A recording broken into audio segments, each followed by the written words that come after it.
Hi everyone, welcome back to AFTV, welcome back to News Daily. I'm here with Laurie. How you doing, Laurie? I'm alright, bro. What are you saying? Yeah, I'm good. Feeling good about Arsenal? We've not caught up in a while. I'm encouraged. I'm good. I saw some of the comments and some of the fallout from the game the other day. Yeah. And I have to say that I wasn't as underwhelmed as some people were, because I'm old school, as you can probably tell.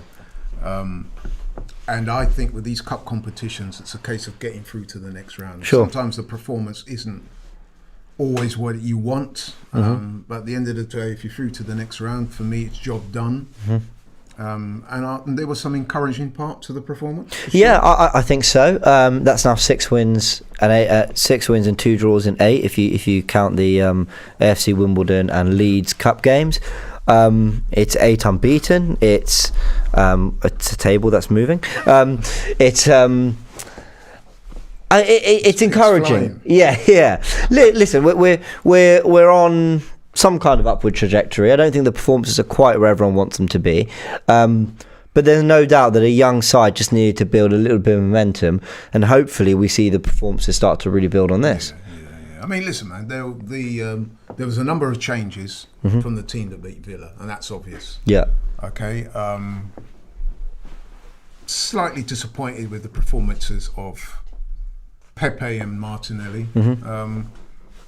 But then on a more positive note, Eddie, I thought, looked sharp, took his goal well, certainly the first part of it. Yeah. He did very well. Yeah. And you know what I mean?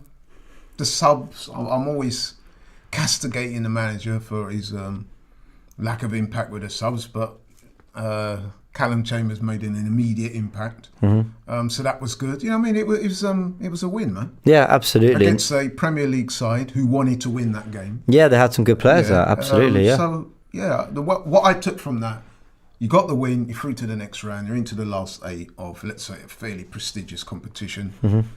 We need to win this cup, in my view. We cannot afford to take it lightly at all. I'm happy. I'm with you.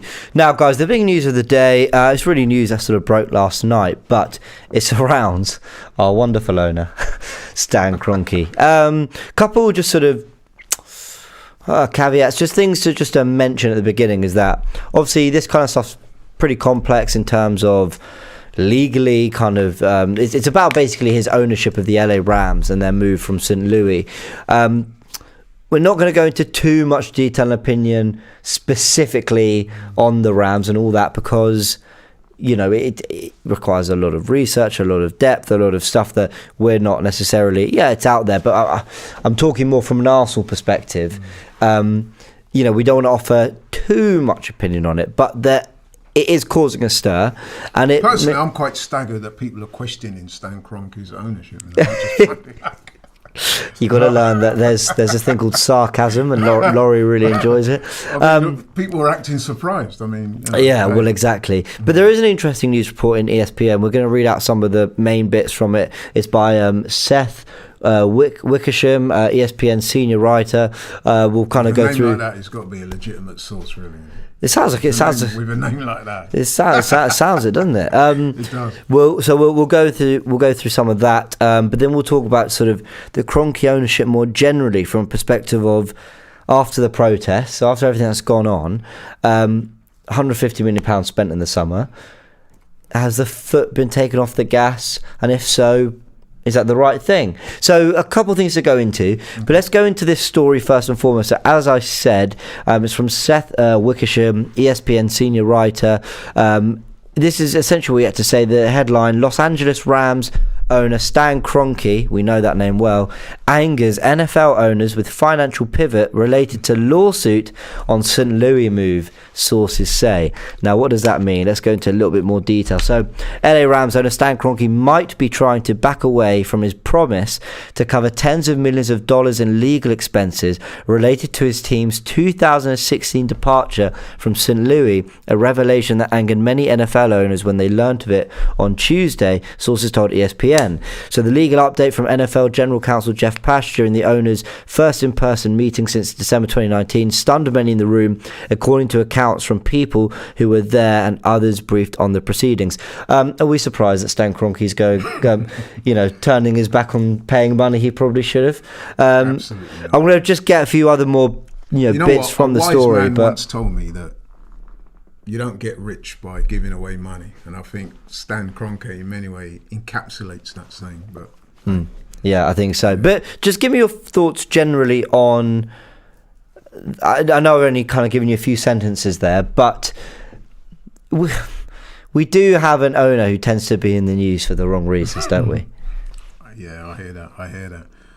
Listen, I mean, I don't know too much about how those teams over there are run, so I can comment more from an Arsenal fan's perspective. And I think it's fair to say that the tenureship of the Kroenkes has been underwhelming, to say the least.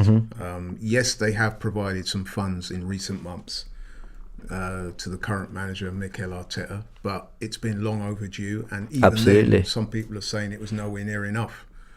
So if we're going on that to the logical extension, then you can see that Stan Kroenke is perhaps not what you would call a model owner.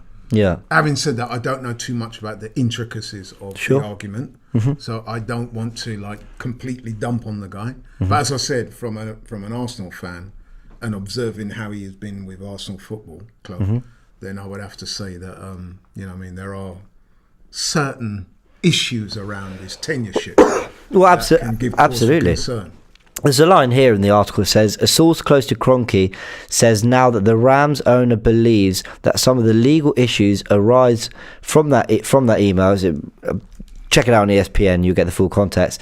And that after building the stadium and agreeing to house the Chargers as a tenant for $1 million for $1 a year, he shouldn't be responsible for all legal fees. Essentially, what I'm saying there, he's basically finding reasons why he shouldn't be paying up. But what essentially has happened, for anyone who doesn't quite understand, Stan Kroenke, or KSE, Kroenke Sports Enterprise, I think it stands for, own an array of sports clubs, one of them being the LA Rams, and he moved them from St. Louis. Now, you can imagine, you pick up a club from a specific town, city, area, whatever it is, that's going to have massive implications on everyone around that. People have businesses based around that NFL side. People have cafes, restaurants, entertainment, whatever it might be. And obviously he moved them. It'd be like picking up Arsenal and moving them to, Although, you can't... to be fair to Stan Kroenke, that's not a unique situation in American sports. No, it's not.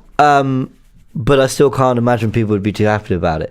But you're right. It's not so unique. I think, and I'm no NFL expert, but I think were the Raiders moved? I think, so they were one. So it does happen. Sorry, Cameron's corrected me. Entertainment, Kroenke Sports Entertainment. Thank you, Cameron. It's been one of those days for me. But you know who we mean. You know who we mean. Yeah. And obviously they're trying to sue him for a lot of money. I think one of the quoted figures I heard was, and I say this very, please don't take me for this, but I think I heard something like 7 billion or something. Like, I don't know. Anyway, it's a lot of money. It's looking. Can I ask? Go on. What is the Kroenke's reason for apparently reneging on the previous agreement? There must be some semi-plausible excuse he's offered for not wanting to honour his previous commitment. Well, you put me on the spot a little bit there, because I need to get my head around most of it a little bit better. As we're often told, there's two sides to every story. Well, absolutely, there's two sides to every story, which is why we didn't want to go too deep into the nuts and bolts of this one and why he is or isn't paying up or whatever. As you said, and you quite rightly said, when it comes to the US, it's not a unique situation. Now, if the Emirates was an Arsenal Football Club was picked up and moved somewhere else, there would be massive uproar. And this new LA Rams stadium is supposed to be unbelievable. Like, it's supposed to be like a work of art, one of the best stadiums in the world. So, for sure, there's two sides to every story. We're not going to go too in depth into why they're suing or why they're so disappointed with the move, nor why Stan Kroenke felt he had the right to move it, and why he feels he has the right not to pay up these fines. But once again, it's causing a stir. As we're reading here in this article, NFL chiefs aren't happy about it. And it got me thinking a lot about Stan Kroenke. Really, it's Josh Kroenke at the forefront for Arsenal. The £150 million that was spent this summer on the back of the protest last year in the Super League and all that. And whether maybe it's all quietened down on the back of what seemed a real decent summer of backing our manager. Yeah, I mean, listen, he has backed the manager. Some would say, as I suggested earlier, it's a little bit too little and a bit late. But, you know, you have to be fair. I think in that transfer window, we were one of the highest, if not the highest. We absolutely were. And to be fair to the manager and the brain trust around the manager, I think that the players that were brought in, there was no one there that kind of blew the fans away. There was no real marquee signing. Mm-hmm. But if you look at the signings, I think all of them are good signings. Mm-hmm. Ben White. I think they're all looking very good. Yeah, and they're looking good and playing well so far, for the most part. So I think it's been good business. Now, are those players going to get us over the line in terms of European football and winning trophies? Only time will tell. We're still early in the season for that. But, you know what I mean, looking at what we've seen so far, I would say it's money fairly well spent, wouldn't you? Well, I would say so. But obviously what we needed was, we felt if you know, after the Daniel Ek bids, if they weren't going to do something to change the situation at Arsenal, that at least we were going to see a manager being backed, at least we were going to see big money spent.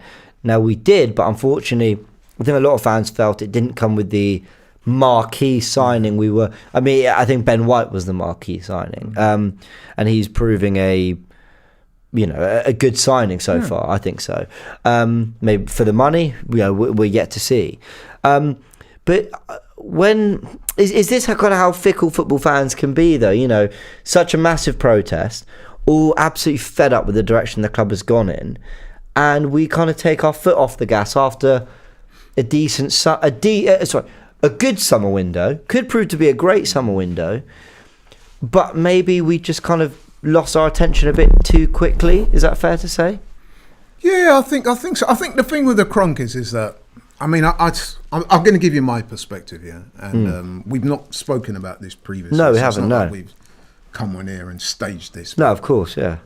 My personal thoughts around this was, yes, we had the protest, but Kroenke was never going to sell for me. Mm-hmm. So the protests were, for the most part, fairly tokenistic, because I didn't see those protests achieving what people said was the aim, to get rid of Kroenke. I'd never saw Kroenke going, did you? Not one time did I think that he was going to go. Look how long that Mike Ashley stuck around at Newcastle. Yeah. And I think it's fair to say that the protests at Newcastle were a lot more vociferous and hardcore than the ones at Arsenal. Well, I think the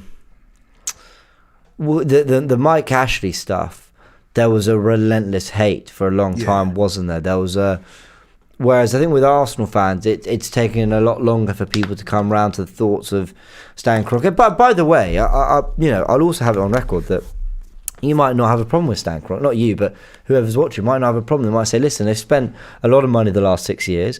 They've had 3 different managers. They're trying different things. They're trying to make it work, and you can make a load of arguments for it. But I think generally people aren't too happy, and I'm just wondering kind of the energy that was there in the summer, or at least before the summer, and around the Super League. You know, we saw what they tried to do. A lot of people told the Kroenkes that it was unforgivable to try and move us into a Super League, and now it's kind of, the energy's not there. If things start to go wrong at Arsenal, sure, some people mention Kroenke. I know Turkish was always very consistent with that. But we tend to look quicker at Edu for the summer business, or we tend to look quicker at Mikel Arteta. And it's just an interesting situation with what's gone on in Newcastle. We've got an update about West Ham, which we're going to go into in a second. Have we taken our eye off the ball a little bit when it comes to ownership? I mean, even some of the pundits at Sky wanted to kind of really push this big review on ownership in club football, and we've not, it's not really been a discussion any of us have had for a while. I think that the landscape is changing in football, right? I think that the likes of City, Chelsea before them, but certainly City after them, are ushered in a new type of football owners. And I think that we're seeing what's happening at Newcastle, potentially what's going to happen at West Ham. I think that's what you're going to see from now on. Mega rich guys come in, take over football clubs and try to buy success. Now, will it work ultimately? What I would say is, in order to compete at that very top level, you definitely have to spend money. You know what I mean? That's been proven not just in the Premier League, but around the world. And I just think that the Kroenkes, I have to say, and I'm going to be honest here, I can't see Arsenal reaching those top echelon levels with this current leadership in place. I could well foresee some mega rich owners one day coming in to buy Arsenal. Now, whether they'll be able to get that across the line, because I've got this sort of long-held view that I don't see the Kroenkes selling up anytime soon unless they're offered some ridiculous amount of money. And as whilst we all got excited by Daniel Ek and Henri fronted the bid and all that, I never really saw that happening. No, I agree. I must admit, I didn't. It was fanciful thinking, but I never for 1 minute thought the Kroenkes were going to sell. Likewise, when I saw the protests, and listen, all those guys who gave up their time and energies and, you know what I mean, I know that they were committed. I didn't see them unseating the Kroenkes. I just thought, listen, for a start, unlike Ashley, those guys are not here. They're in some ivory tower over in Texas. So they're cocooned away from all this stuff. And let's be honest, to be fair to those guys, they're hard-nosed businessmen. From what I know about businessmen, you know, just what I've picked up, they're not easily intimidated. No. And so a few thousand fans outside the stadium hooping and hollering and chanting epithets, to me, that was never going to do it, right? Well, the they'll go when they're good and ready.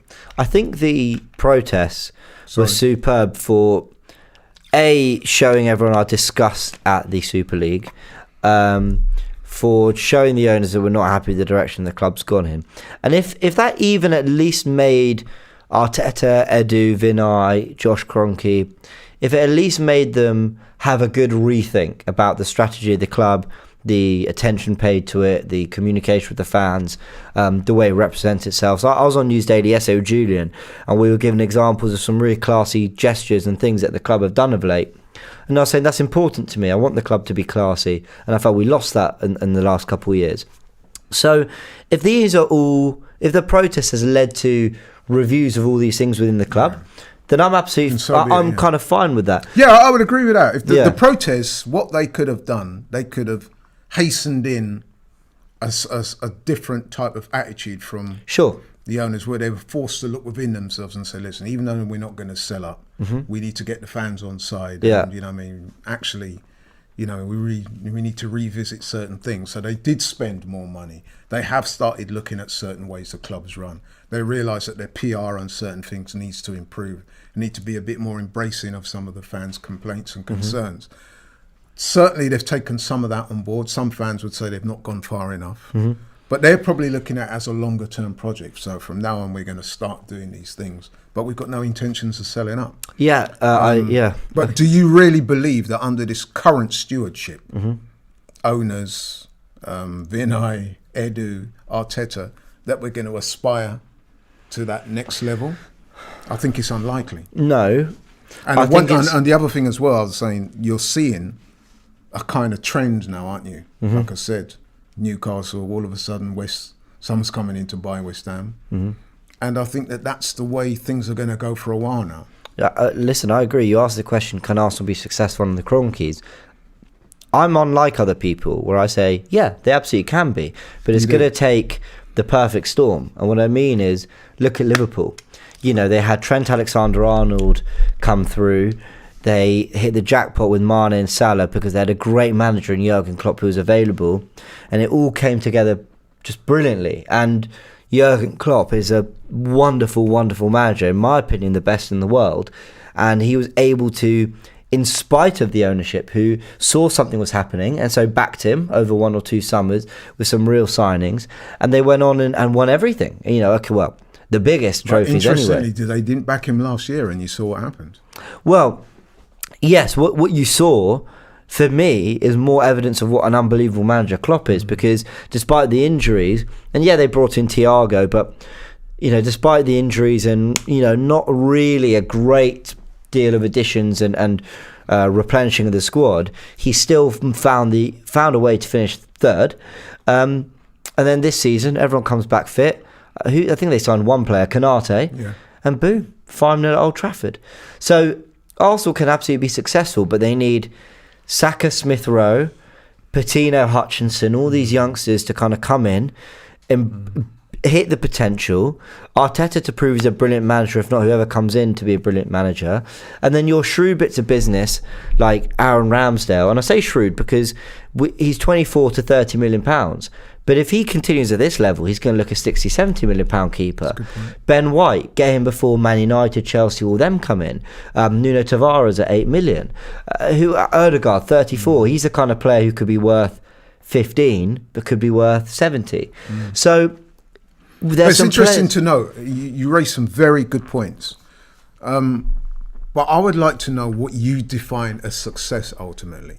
Because there's success, and then there's been successful as in terms of permanent or regular top four, winning regular trophies, challenging, I mean meaningful challenge for the Premier League, doing well in the Champions League or even winning it, stuff like that. Do you see us competing at that level with this current set of owners and manager and board? And it doesn't look likely to me, but it's absolutely possible because, and I'll keep using the Liverpool example. And that's where I differ slightly from your opinion. I think they can take us to certain levels, but I'm not sure, given what I've seen of these guys, how they operate, whether they're going to put in the sustained amount of investment that's, in my view, is required. Because listen, I mean, even a guy like Klopp, you know, I mean, there's not many Jurgen Klopps around, okay? And you have to have the players, man, at the end of the day, in order to aspire to those levels. And I'm sure that... But I'm gonna cut you there. Go on. The reason is because it aligns with this comment from Nathan Minas, who says, difference is Liverpool have already got a great team, whereas we haven't. Now, they do have some world-class players, some of the best players in their positions. But at the same time, if we had Liverpool's players and we had Arteta and whatever, of course we'd be a better team, no doubt. But we'd probably be saying, you know what, that squad probably needs a backup right back. Because at the moment when Trent gets injured, Milner comes in.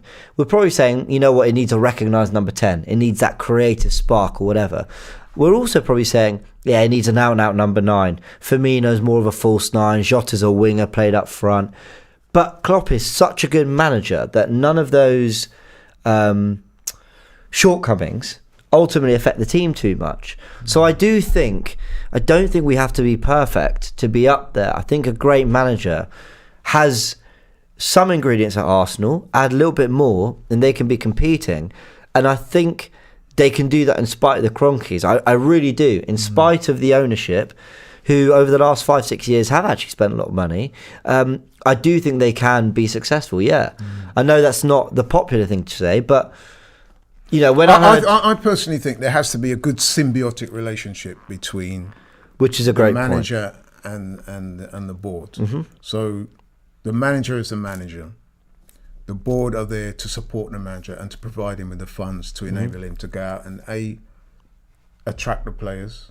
So the recruitment's got to be right. Once you've got the players in, that's when the manager then takes charge and gets the best out of those players, you know, comes up with the formations and the tactics to win you games. That's how it's going to work.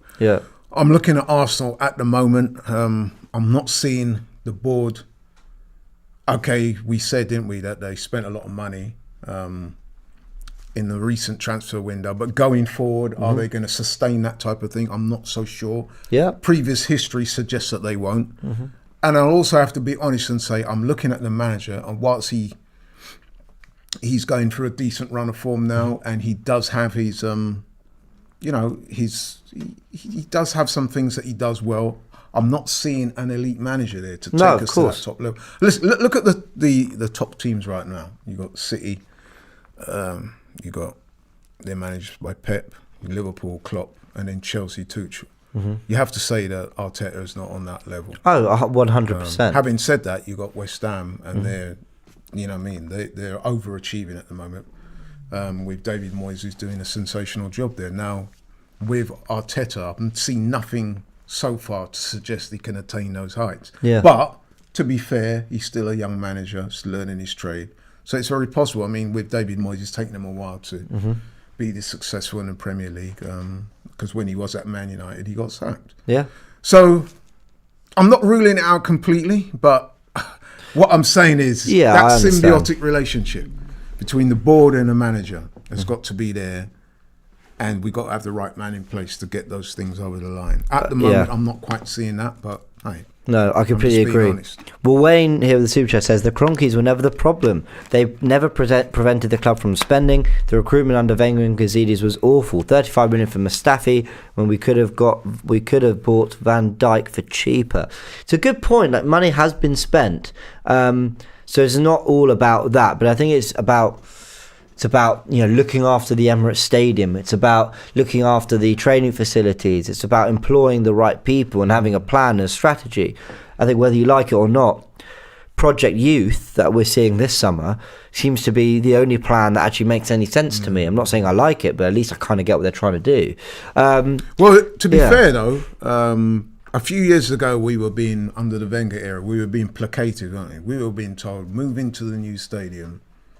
That's going to enable to generate the type of money to enable us to challenge at the very top. And that's not quite happened, has it? No, absolutely. So, well, this discussion comes on the back of that news article that I mentioned that I think came out last night. But this bit of news as well. So there's an exclusive from The Athletic that Czech billionaire Daniel Kretinsky is considering the purchase of a minority stake in West Ham. He's expected to buy 27% of the club initially, but he may take a majority stake at a later date, and it spells the beginning of the end of the Gold, Sullivan, and then B, I assume, stands for Brady. Karen Brady, I assume?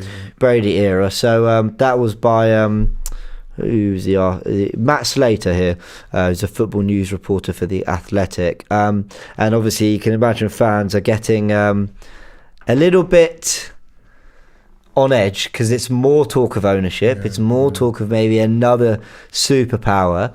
Listen, we don't know yet. This doesn't feel as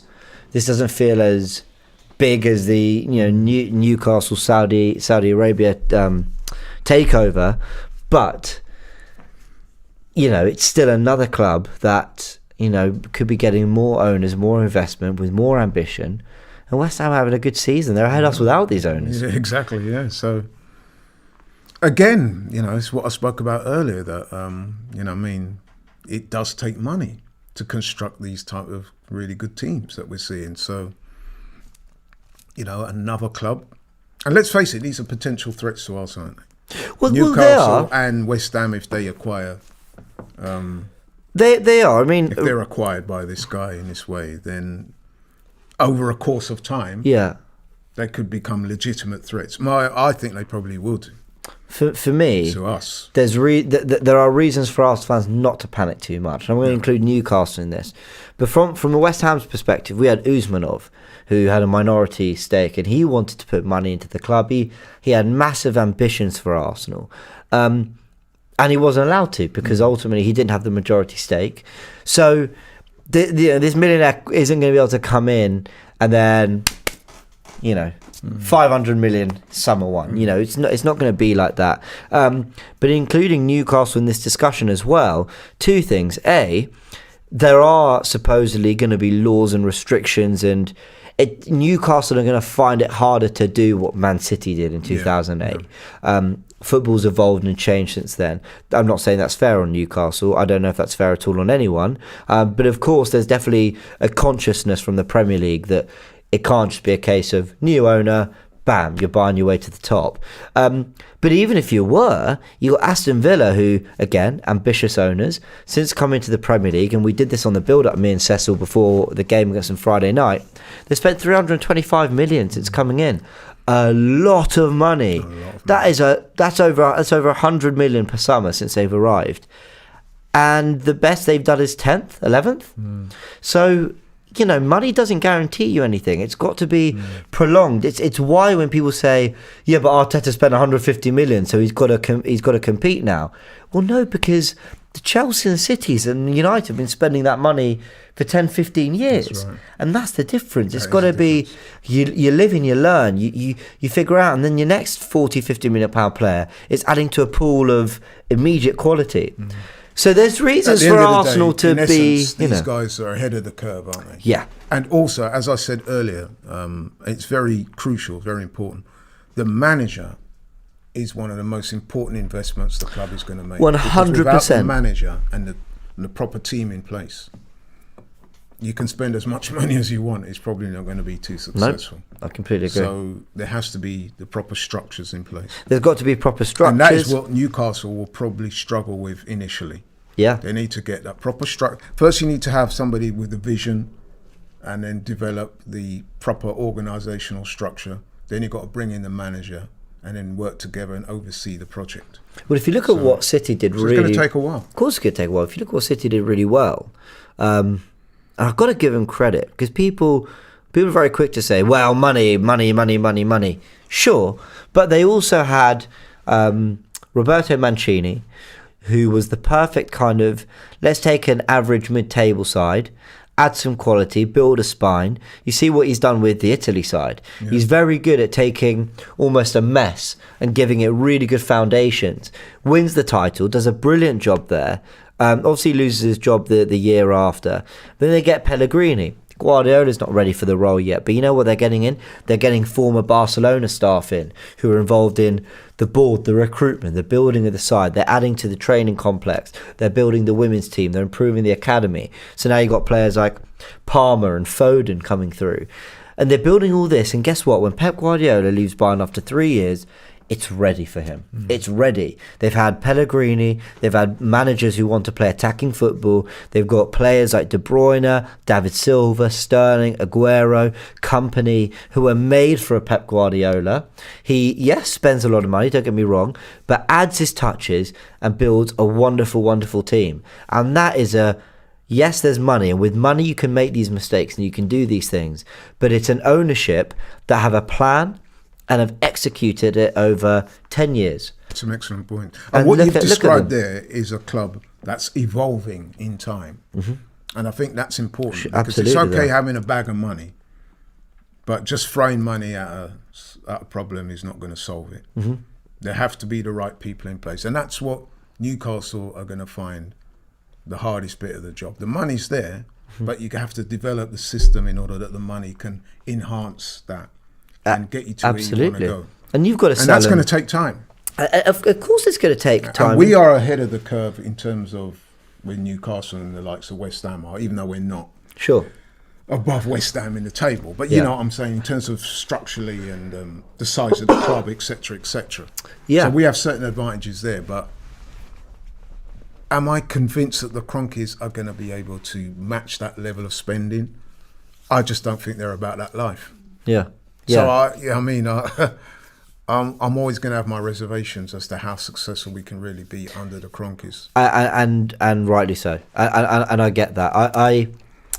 You're looking at Newcastle. West Ham obviously have this wonderful new ground, although I don't know if every Hammer loves it. But with Newcastle, big fan base, good reputation worldwide, 55 or whatever it is, 1,000-seat stadium, cool.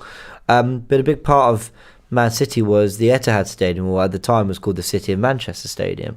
The facilities they've built, the training facility, all these things matter to coaches you're bringing in and players you're bringing in.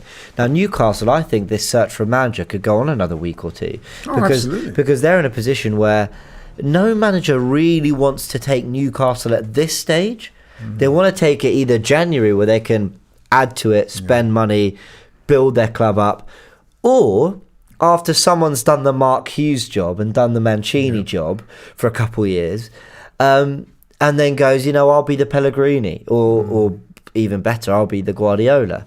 There's a few. As I said, it's more evolution rather than revolution. It's going to take time. And I think that the owners and the people who are backing the Amanda Stavises as well acknowledge that. and they will be trying to put in place structures and processes that will get them to where they want to go ultimately. They will have a target, they will have a vision, but they will understand, because these are clever people we're talking about now, that those systems and processes need to be in place, the right person at the right time need to be appointed, and then ultimately they'll get to where they want to get to. But to bring it back round to the Kroenkes, I'm not sure, based on, in fact, I have my reservations, deep reservations, that based on what they've done so far, whether we will be able to attain those levels that ultimately the club would like to go at. And rightly so. We've got a comment. In fact, I'm not even sure if do you think the Kroenkes have the same aspirations as people like me and you? Do they really sit at home and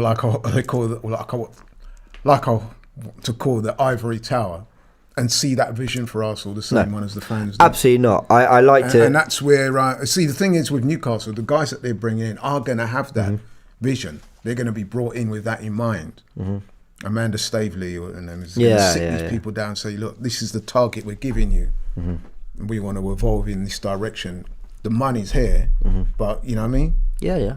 It's a big difference to what we're doing. I mean, that 160 million that was given to Arteta, was that given to him to sort of placate the protests and the fans? Yeah, maybe. Or was that part of a genuine, sustained plan of action? That I like to hope it's. We like to think so. I like to hope it's part of a bigger thing, but there's no evidence. But it remains to be seen. I'm not convinced. Well, this comment from Magambo says, James, what about Chelsea after 2003? They just replaced 90% of the team and won the league.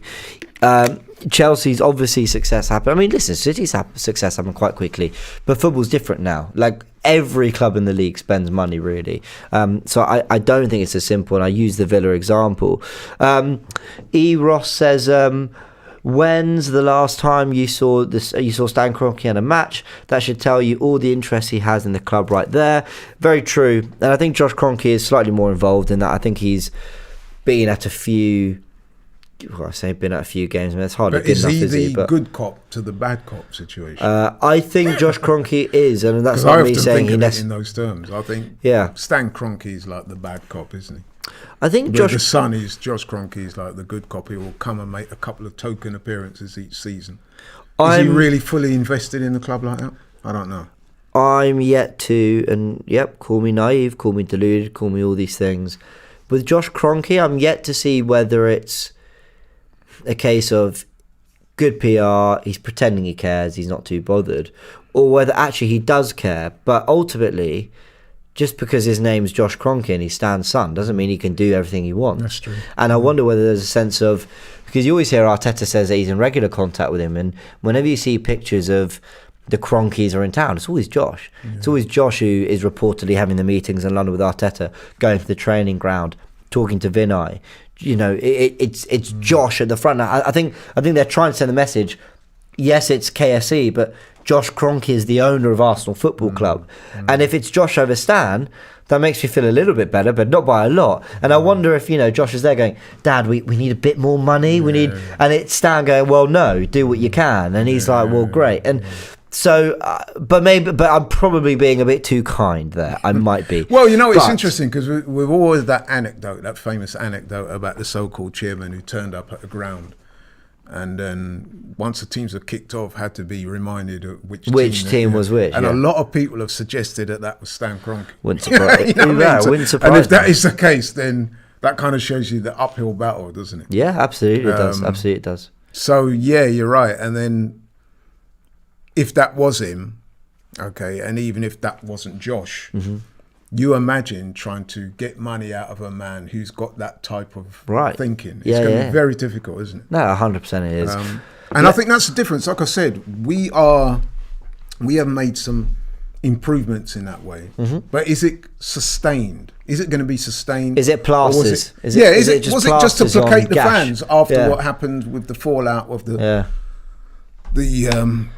Super League, whatever, that never got going, and then there was that big fallout. Remember the Gary Neville meltdown, and then all of a sudden it was like a bit of a wave, wasn't it? Yeah, the fans coming after owners. Yeah, and then we had our protests outside the Emirates and stuff like that. So in order to placate the fans, we had You know what I mean? That big Might sum of well have money. been. But is that going to be repeated going forward, or was that just a one-off? Well, honestly, we don't know yet. We don't know because yet. history tells us Yeah. that so far they're not into backing managers with big amounts of money. Yeah, very true. Let's end on some couple comments, then we'll round off the stream.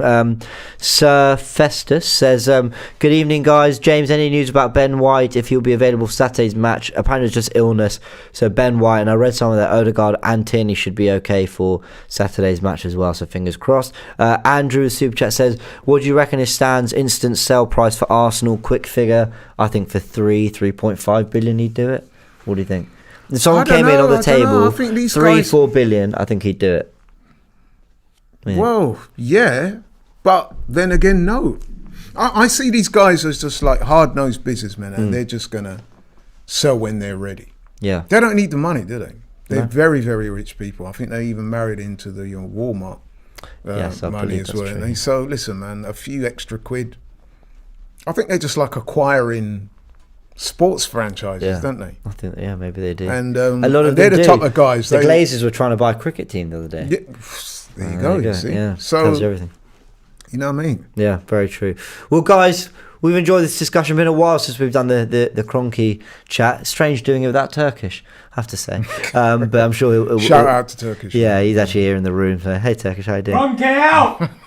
That was Turkish. If you Last time I heard Turkish was trying to convince Robbie whether he might want to submit a bid. But, no, don't start those rumours.